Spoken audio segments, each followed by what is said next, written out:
Positive Heads. Welcome. Welcome, one and all. I am super excited to have you all here. And it's a special day because I'm not alone. I have a very special guest. I have Holly Duckworth with me. She is a QHHT level 3 practitioner. And the reason why I have Holly on today is because she just wrote this amazing book. And I think it's an incredible feat to write a book. And so I wanted to have her on to talk about it. Hi, Holly. Welcome. Thanks, Erica. I'm glad to be here. It's good to be here. So tell us the title of your book and what inspired you to write it. Sure. So the title is called Finding Purpose, Surprising Wisdom from the Higher Self. And the content, curating the content of the book was about 4 years of work.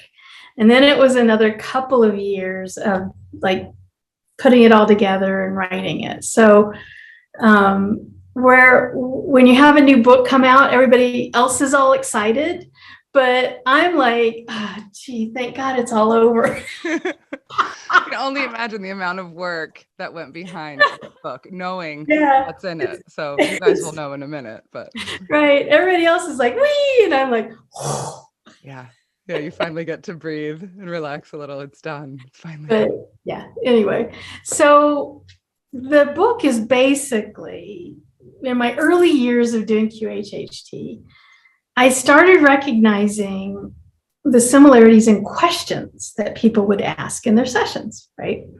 Everybody, and I know you know this, almost everybody asks, what's my life purpose, right? Everybody. And then another common question, what's my life lesson? Okay, or lessons. And then also, maybe not as much as those other two, but still a lot of people ask, how do I connect with my higher self on an ongoing basis, right? Like after the day of their QHHT session. And so, it didn't take long for me to see these repeating questions. Well, then, of course, then I also get to see the repeating answers. And so I'm like, wow, okay, so these questions are really similar and the answers are really similar. And these people don't know each other from Adam. And yet the higher self is giving them the same answer as that other person like 2 weeks ago. What's up with that? So I started collecting, I started making notes on these specific questions, or the answers to these questions in sessions. And when I was doing my PhD dissertation, back up even more, my bachelor's degree is in mechanical engineering. So, and my corporate life was all in business analytics, process improvement, process analysis. So I was basically a statistician. I basically did my job was statistics, right? Which you're generally going to do a lot of statistics for your PhD dissertation, right? Mm-hmm. Well, no, not my program chair. When it came time for me to do my dissertation, he knew what I did for a living. And he's like, oh no, we're going to do a qualitative research project, not a quantitative research project. So he prevented me from using statistics on my PhD dissertation because I already knew how to do statistics, right? Mm-hmm.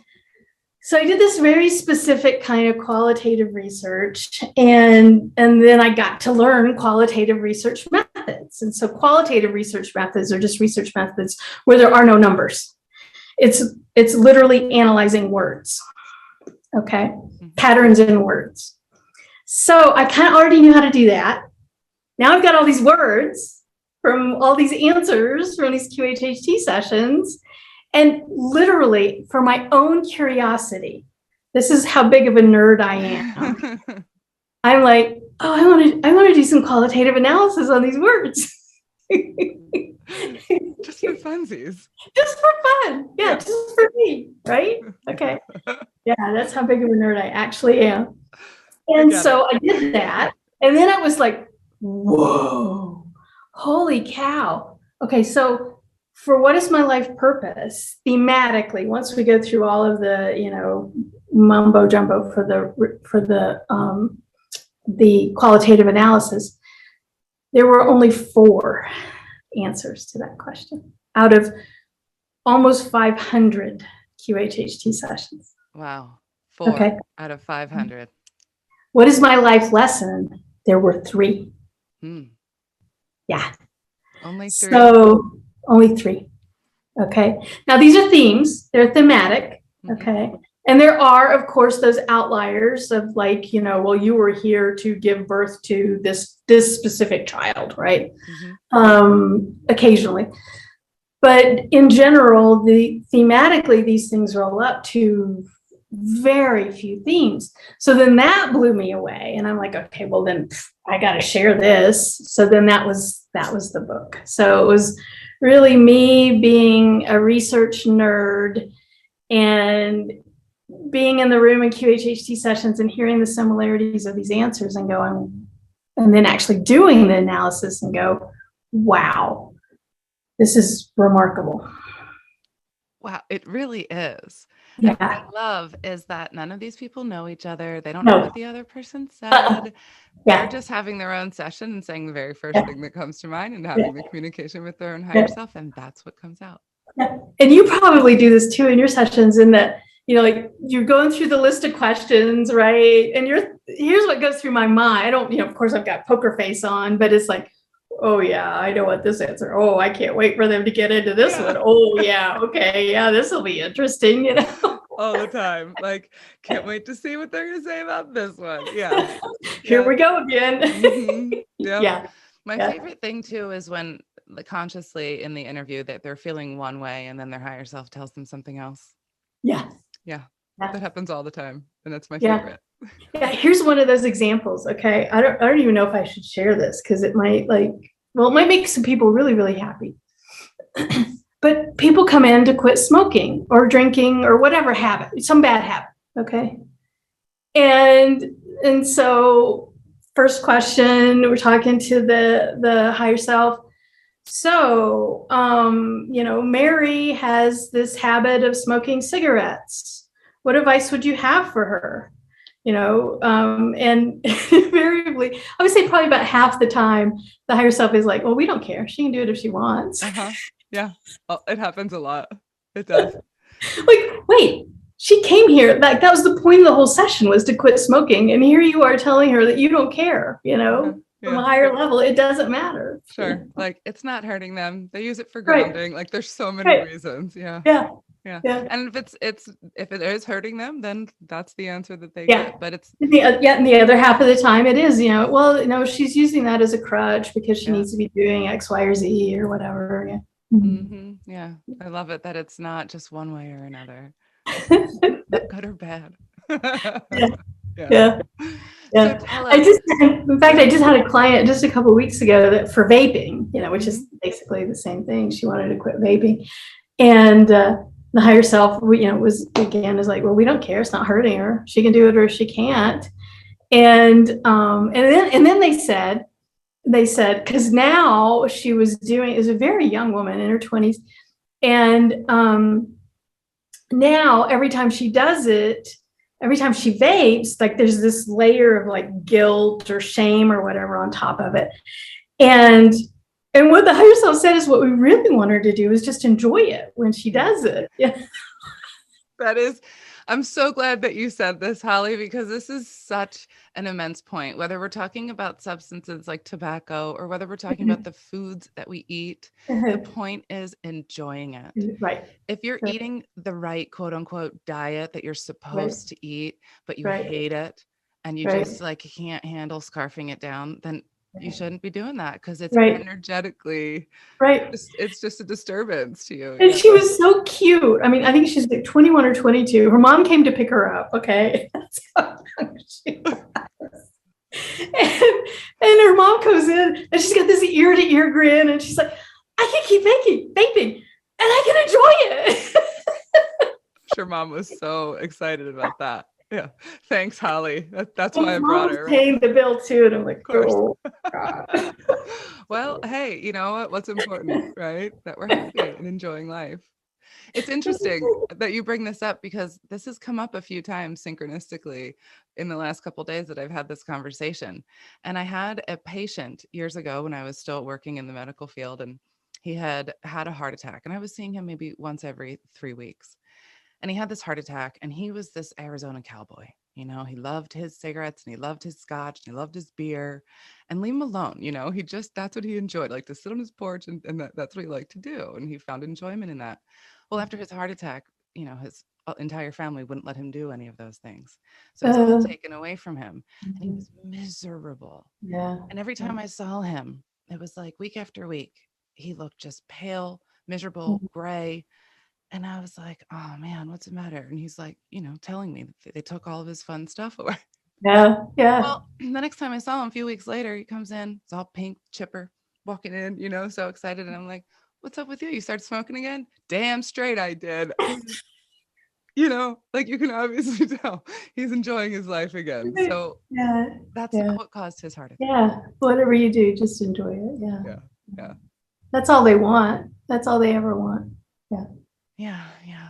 Oh, so tell us, I love this idea of this book. And it's just, I know as a practitioner how much work this involved. I mean, just going through 500 sessions and getting all that information down alone is a lot of work. And then doing this analysis. So I want to know what you came up with. Okay. So, and then also in the book, I've put in where they, you know, hopefully in the right place, little client vignettes, client stories, like why they came into their session. Of course, I've changed the names and even the pronouns in some of the cases and some of the scenarios so that the person would be anonymous. But I have little client stories and vignettes in there of very specific situations that kind of exemplify that particular life purpose or life lesson or whatever. I love that because, you know, there's patterns that we live in, right? And so there's so many people that are going to resonate with all of those stories and then can get their own lesson just from reading the book. So I just think this is such a wonderful idea. Yeah. Yeah. So life lesson. Okay. 3 life lessons. Learn a way of being. Number 1. Number 2, master the state of being. Okay. And number 3, learn about love and truth. That's it. Of course. Yeah. Of course you can encompass all of it into that, can't you? Yeah. One of those 3. Now they're different. Those 3 are different. So learn a way of being is kind of like, you know, humility, vulnerability, you know, honesty. They're usually like virtues. A way of being is a virtuous way of being. But like humility, you could learn that lesson as, you know, a prince, you know, a millionaire, or you can also learn humility as a pauper. You know, I mean, you can learn one way and you can learn one the other way. And at the soul level, if we really want to master humility, we're probably going to learn it all different ways across even multiple lives. So, yeah. So we can learn a way of being multiple different ways. Does that make sense? It does. And of course we can. I love that. We get to have the experience that we choose in learning that way of being. Yeah. Yeah. Yeah. So let me share one of the client stories in the master a way of being, state of being. So for this one, this was a really challenging session. I know you've had sessions like this. So I call her Carmela in this book, and she was in her 70s, and she had a really challenging life. I mean, like really, really, really tragic stuff, right? She had been beaten at the hands of her mother as a child. She had been abused by her one husband. She had 3 husbands. Her second husband had cheated on her. Her third husband had told her he was a homosexual on their honeymoon. So she had lost 3 children due to miscarriages. She had never carried a child to term. I mean, just a really, really tragic life. And what do you do when you're in the interview? Like, I mean, there's times, Erica, where I can't hold back my tears. I mean, Right, me you're neither. in the room with a person like this. I mean, and it's just like, I can't even believe you're in your 70s. I can't even believe you're standing in front of me. Mm-hmm. I mean, Oh, it's yeah. That a happens all miracle the that you're time. even here. That you're alive and that you made it to walk through this door to have the Yeah, earnings that you needed to do this now. Yes. yeah, That you came to this place as opposed to going to another place is yeah, very yeah, amazing. Yeah. yeah. Hmm. It is. It But is. yeah, it's hard to hold back the tears sometimes. Yeah. Hmm. So there was Carmela in my office. She's in her 70s, and her question was, "What the heck? What the hell?" Okay. But she wasn't bitter. She was really like open to really asking the universe, what was that all about? Right. And here she was still standing, right? And so the higher self told her that her life lesson was inner peace. Oh. Yeah. Mm-hmm. So they had to rock the boat, Yeah. right? Yeah. She had to be faced with all of these tragedies and all of these, traumas and dramatic situations in her life to learn inner peace as a way of being. I mean, think about it. If everything's going smooth sailing, how on earth are you going to learn inner peace, right? It has to be tested. Exactly. Yeah. And So what's wonderful is that was Carmela. I love that that's the one that you brought up too, because we talk about this concept on this podcast a lot, and it's been coming up a lot in the last couple of weeks. So I love to have someone other than me to say it, right? Like, Yeah. it's not just me that knows this and believes it. Yeah. And a lot of clients are getting this exact answer in terms of the contrast in their lives, right? Not the exact answer, but in terms of contrast in general, in terms of the concept of contrast. Right. Yeah. Right. Yeah. So necessary. Yeah. Not easy. Yeah. Yep. If you're going to learn inner peace, you have to learn the opposite of inner peace. Yeah. You do. Yeah. Mm-hmm. And you signed up for it. Yes. Yeah. Yeah. Yeah. And it's so hard here. And then from the other side, we laugh at ourselves like, oh, silly you. Right? So easy over there. Yeah. Yep. Okay. So let's talk about learn about love and truth, because that was another life lesson of only 3. Learn a way of being, master the state of being, which was Carmela. Okay. And then learn about love and truth. And so in this one, of course, we have to get into conversations about what is love, right? That's a big conversation.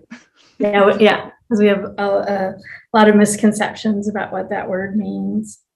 And this one was so sweet. So this was Sylvia. And she was an only child. She was born late in life to her mom and dad, upper middle class, very privileged kind of life. And it was really important for Sylvia, because of her family circumstances, to not do anything wrong, to that appearance, to give other people that appearance of always being the good girl, right? Mm-hmm. Not make mistakes or be rude. And then she was a chronic television news program watcher. So she was plugged into the matrix in that aspect of the matrix. And so the higher self tells her, stop being afraid of what other people think, that her struggle to try to please everyone and always do the right thing was the source of her anxiety. And the higher self told her there is no truth. There is just her truth. And so her life lesson is about truth and love. Okay.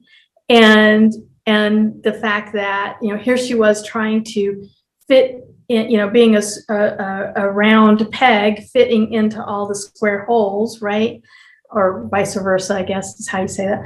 But she was always trying to be somebody who she wasn't. And then here she was wound up with this extreme level of anxiety, and then feeding it, with the news stuff that was coming at her. And her life lesson ends up being to learn that there is no such thing as truth. So all of this judgment, all of this giant smear of judgment of her entire life, was to show her that there is no such thing as truth. So therefore, all the judgment is just completely worthless. Mm. Yeah. Yeah, to be able to come to understand that within yourself. Yeah. It's my truth and I can own Yeah. it. Yeah. Yeah.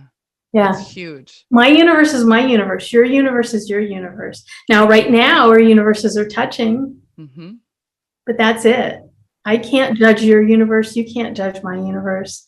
Your truth in your universe is not my truth in my universe. Totally. Yeah. All of our experiences in our lives have been completely different to provide us a different perspective to how we view each experience we then have. Right. And then that creates our truth. So none of us can be the same in that regard because we haven't walked a day in another person's shoes. Right. Yeah. Well, not in this life anyway. Right. Right. I love how we think, right? Like, it's just normal to us to think this way too. I got the experience the other day. I had the experience. It was really fun to watch somebody see a tarot card read for the first time. And she was just so amazed and astounded that, like, I was saying to the girl, yeah, that's right. And that's why this. And she was very like, whoa, whoa, whoa. And I was taken aback for a second. I was like, oh, this is new to you. How fun. Like, this is like, real world to me, but how fun. I'm just that weird, I guess. We are just that weird in this world. We live in a different, we get a different perspective with what we do. And it's really nice. And Yeah. And I also think, I mean, this is a complete aside, this doesn't have anything to do with the book, but just our jobs. Just this week, I had a client earlier this week that, she's the opposite of your tarot card reader. I mean, she channels star language. She's like completely psychic and plugged in. She sees multidimensional beings. Her other life in her QHHT session was as a farmer in the 15th century, like literally digging potatoes. I was just going to say that, literally potato digging. That's awesome. You guys, so just in case you don't know that little joke, so when we were taught how to do this technique, Dolores would tell us that most of these lives that you're going to get are just simple potato digging lives, is the way she would call them. Just these simple, like, farmer lives. And they're beautiful lives. Yeah, they are. And they're not dramatic at all. Yeah. That's so funny. But why was she shown that life? Oh gosh, I can't remember. I know. I'm sorry. That's a hard question. I can't remember, but it was just so funny that. Right? Yeah, you were expecting, of course, some really cool. Oh, right. Oh, yeah. Some sort of ETs coming into the room or whatever. Yeah. No. I love it when I expect stuff like that, and then I get. We're digging potatoes. The potatoes instead. Yeah. Yeah. We could never know what they're gonna. We could try to make a guess, but typically, if we do, we're wrong. Yeah. Yeah. Absolutely. Yeah. Absolutely. Awesome. Yeah. All right. So four purposes or themes of life purpose. Okay. So purpose as experience. So there's some sort of specific experience that they need to have. And lesson is different than purpose. And most people, they're not necessarily related to each other. Their lesson is over here and their purpose is over here. So purpose as experience, purpose as service, purpose as love, and then the most common, and I know you already know this answer, the most prevalent, purpose as being. Just being. Yeah. That's a hard one for us to get, that one, that just being. Yeah. Just be Erica. No one's ever been Erica before. Just be Holly. No one's ever been Holly before. Yep. So purpose as experience. So these are really specific things. So this could be like to be the mother of this person, like in a soul family group, you came in to be the portal of a different person. And that's it. That's your purpose. You agreed to do that as a part of the soul family, and it's okay. Let's see, where's a good story for that one? Okay, so here, purpose is experience. So this is Jim. Do you see a lot more women than men? Yes, I do absolutely. too. Yeah. I do too. So I find it fun when I have a dude in the office. That's what I Yeah. was just gonna say. I love the male clients, and I find that they all do absolutely amazing. Yeah. All of Yeah. them. Oh yeah. Yeah. Yep. Completely. They flow a little easier, I feel Yeah. like, in general. Yeah. Yeah. So Jim, this is really fascinating. So this is purpose as experience. Okay. So he was in his 60s, and back in the 1980s, he had actually lived in Europe for a while and then lived in Florida. He was one of these people back when they had the dolphin shows. He was the guy in the pool. Like he was like a dolphin trainer, and he worked with the dolphins and did all these like show trick things with the dolphins. That's what he did. But he knew back then that he could communicate with the dolphins. He was back in the 80s, he was telepathic with the dolphins, and he knew this. Now, when he came to me, of course, most of those shows, thank God, have been shut down, and they don't do them anymore. But right now, he has a business where he in California, where he takes care of dogs and rehabilitates dogs and boards dogs and that kind of thing. Which he's also telepathic with the dogs as well. Not surprising. Yeah. Well, back when he was involved with the dolphins, he was one of the ones that actually created some legislation and, for better environments for them to be taken care of. Some of the stories he told me, and there's some really, really horrible stuff back then, where these giant animals were kept in these tiny little tanks where they couldn't even turn around. I mean, just like really, really horrible situations. And he was one of the ones that, frankly, probably started the emancipation of these dolphins and the quitting of those shows. And that was his life purpose. Aww. That was the whole point, was he came here to help his dolphin friends. He's, this time, this place knew that his incarnation could change that. So that's an example of life as purpose. It's pretty specific, right? It's pretty detailed. There's a really specific mission that needs to happen. And then your souls agree to come in with that incarnation to get that mission done. Make sense? Oh, I love that. Yeah. I love that so much. Yeah. Yeah. Because it makes me feel, when I hear that story, that we're all being watched and guided and protected. Yeah. Mm-hmm. Oh, on so many levels. In his session, one of the dolphins talked, came back to him. He had a connection, came through him, had a message for him of gratitude and thanks. And so he was able to reconnect with one of the very special dolphins that he had a relationship with back then. Wow. Yeah. That was beautiful. Oh my God. So beautiful. So the second one, purpose as service. So let's get an example there. Of course, the 3 waves of volunteers. That's all purpose as service, right? All the volunteers coming in to help Gaia herself. And one of the stories I show is one of the volunteers, a client named Stella. And, a typical volunteer fashion, she hated being here. She didn't want to be on Earth. She didn't understand humans. She lived a very isolated life. There were decade-long stretches of her life where she didn't have a home. She lived out of her car. She lived out of her van, just to try to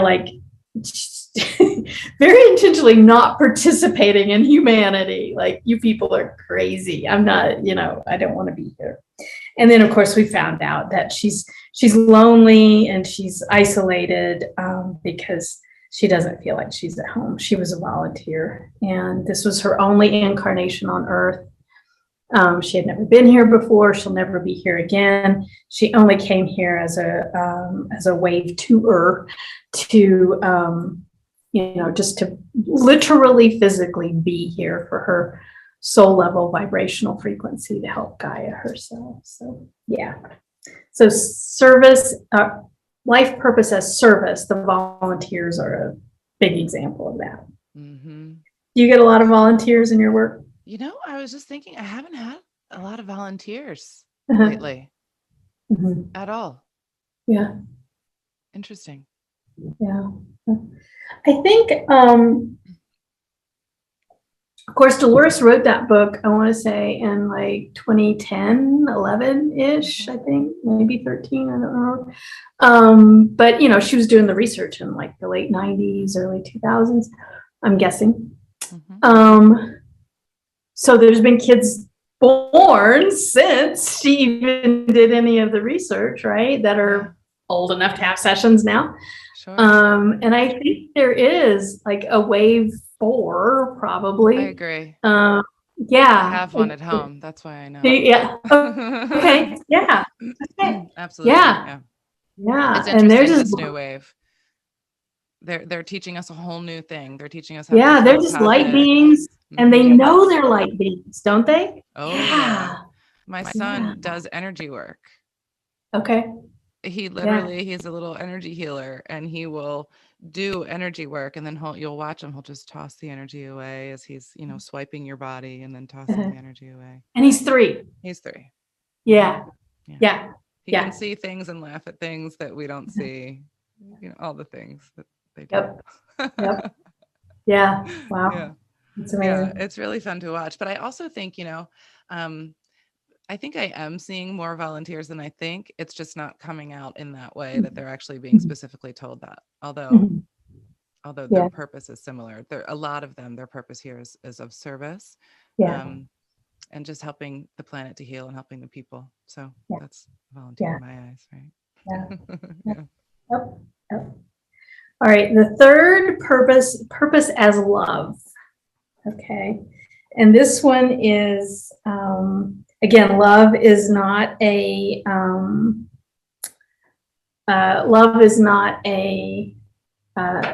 emotion. It's an energy, right? It's bigger than an emotion, right? Mm-hmm.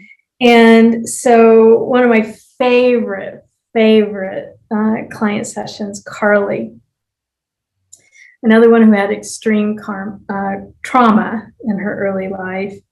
Her father had never been in the picture. Her mother was a heroin addict. At the age of 7, she had to learn how to make a bottle to feed her little sister. And so, of course, no love, emotional support from the mother. And then, of course, as an adult, she had chose, her words, her broken people. All of her partners had been, these people that were frankly not capable of giving her the love that she needed. And so what the higher self did during her session is they filled her with love, like true love. They gave her like a physical sensation of being full of love, a visceral sensation of divine love. So the first time in her life she felt real love there in her QHHT session. She was full of it. And of course, she was crying, I was crying, bawling, frankly. And so then she really, after the session, she really knew what love was. And so then the whole purpose of her incarnation was to help her broken people. She had to have that broken, and that's her word, not mine, to have that broken experience in her early childhood so that she could resonate with the broken people. But before her session, she was doing it because she didn't know how to do anything else. That's just who she had always been around. And she was just doing what she was doing with her sister when she was 7 and trying to feed a newborn a bottle, right? Now she was going to be able to help her broken people with love, through love. And it's so cool. And then I love that the very, very end of Carly's session, she, right after the hypnosis, you give the client a little, drink of water or something to eat, get back into their body. And then we chat a little bit. And Carly said to me, she goes, at the very end, she's getting ready to walk out. We'd done her chat, and she goes, wait, somebody loves me. Somebody loves me. Somebody loves me. And it's me. Oh, yes. So cute. Oh, that feels so good inside, so doesn't it? Like that feeling of her realizing that within herself. Yeah. That's amazing. Yeah. That's why we love this work so much, is because that's what we can help people realize within themselves. Yeah. But it's kind of like what we were talking about earlier with the smoking. Her life wasn't going to change. She was still going to be doing the outreach and the helping, the nonprofit work that she had been doing.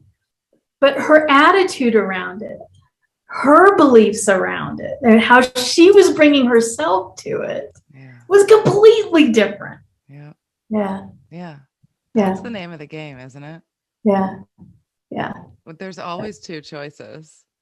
Yeah. Which one are you going to look at? Yeah. Right. And what a beautiful way to learn to love yourself is to come in agreeing to not have it.